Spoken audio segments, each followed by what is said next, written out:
a bunch of peaceniks. I just talked to one of them right before talking with you. They rated these peaceniks have nothing to do with terrorism whatsoever, and the warrant said material support for terrorism. Yep.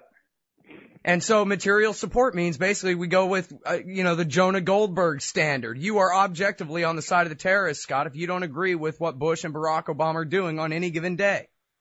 Yeah, I mean, that would be horribly abusive. And the material support standard is a criminal law standard from the United States, not something recognized by international law, and certainly not by the laws of war. It's outside of that.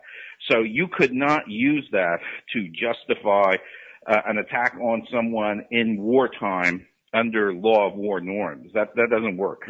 Well, this has been a problem at Guantanamo, right? Is they had to drop all the material support charges because that's not a war crime. Yeah, well, we have people at Guantanamo who clearly want to continue to use those charges, but that is a problem. And I think, and this is one area where the Obama administration, has taken a different posture from its predecessor. I mean, most of the legal policy people in the Obama administration recognize that they just can't get away with that. It doesn't work. I mean, because there's no one in the world outside of some neocons in the Bush team who buy that theory. Mm-hmm. Well, now, I guess they never did pass a law like they have in England, but we have a State Secrets Act in America pretty much now, don't we? They're trying to create it through judicial action and executive interpretation. And in fact, a number of presidents going back tried to put forward a British-style State Secrets Act. And Congress consistently said no. I mean, that basically runs into the First Amendment of the Constitution. I mean, our law and our legal system is based on a rights-oriented norm that says that citizens have a right to information and to use the information. Mm-hmm. So our view is that individuals who serve in the government may compromise or restrict that right by agreement. They take a job, they accept a security clearance, they agree then that they're going to keep certain secrets, but you can't impose that on everyone. Of course, the British theory is that a state secret is like a radioactive isotope. Anybody who touches it is contaminated. And of course, you can do that if you don't have a First Amendment with a notion of free speech and free press. Right. Well, and, as we count them down, I think all we have left maybe is they can't prosecute you for what you say. Although, as we can see, they can send the FBI to raid your house and steal all your stuff and try to intimidate you out of saying things like they did to these peaceniks last week.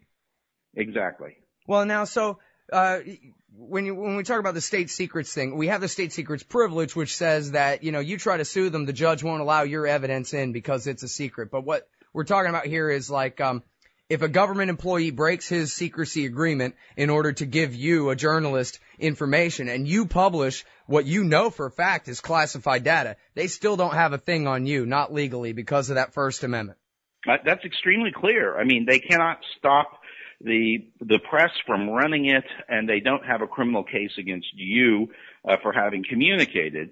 And I'd say there may be some very narrow exceptions to that. So under the law, perhaps if it's a nuclear secret, that is how to build an atomic weapon, if it has to do with certain categories of signals, intelligence, there are a few narrow areas where they can absolutely block you. But, but that's a very, very tiny part of the total state secrets area. And strategic discussions and analysis certainly aren't protected that way.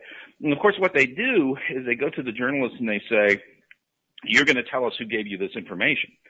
And then they criminalize the journalist when he says, no, I'm not going to do that because I promised confidentiality to my source.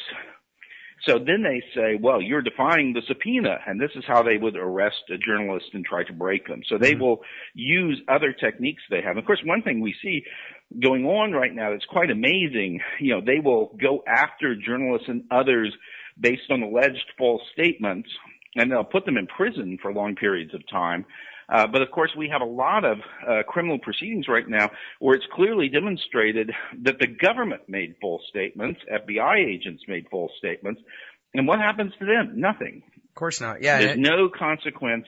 And we have something quite dramatic that's happened earlier today, and that is Nick Marsh, who is a Department of Justice prosecutor, committed suicide. And Mr. Marsh has been under investigation by a court-ordered special prosecutor together with the other senior members of the Justice Department's Public Integrity Unit.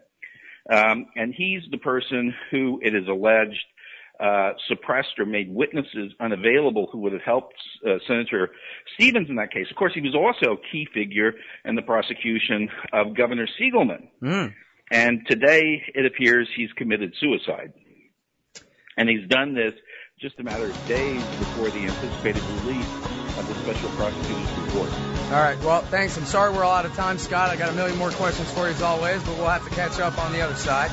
Everybody, that is the other Scott Horton, heroic international, anti-torture, human rights lawyer. Find him at harpers.org. He's contributing editor there. The blog is called No Comment.